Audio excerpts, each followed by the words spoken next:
नमस्कार दोस्तों, आज की इस वीडियो में हम आपके लिए आंवला नवमी की व्रत कथा लेकर आए हैं। कार्तिक मास की शुक्ल पक्ष की नवमी तिथि को नवमी मनाई जाती है।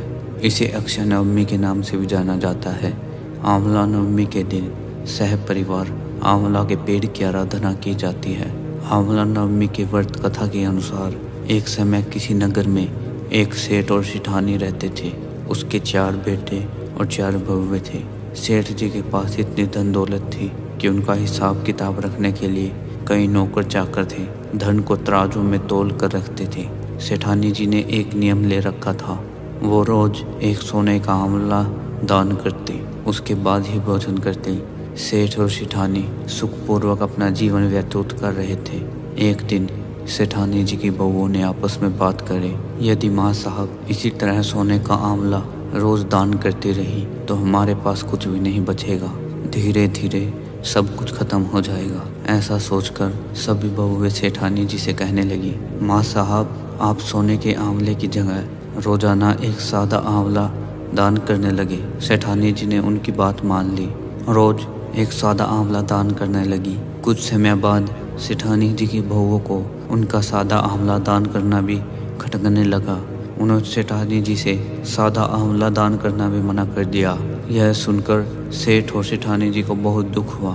वे दोनों अपना घर छोड़कर जंगल की ओर चले गए।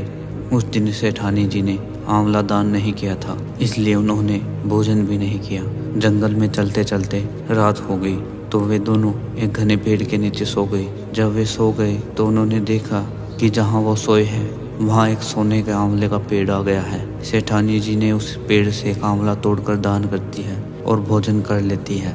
वही पास में वो दोनों अपना घर बनाकर रहने लगते हैं। धीरे धीरे सेठ जी का व्यापार बढ़ने लगता है और देखते ही देखते वो दोनों फिर से धनवान हो जाते हैं। सेठानी जी एक बार फिर अपना सोने का आंवला दान करने का नियम शुरू कर देती है। उधर दूसरी ओर सेठ जी और सेठानी जी के जाते ही उनके बेटे और बहुएं आपस में झगड़ने लगते हैं। व्यापार में घाटा होने लगता है और देखते ही देखते सारी पूंजी खत्म हो जाती है। अब उन्हें मजदूरी करने के लिए घर से बाहर निकलना पड़ता है। काम की तलाश में वो है। सभी जगह घूमते घूमते वहाँ पहुँचते हैं जहाँ सेठ जी और सेठानी जी रहते थे।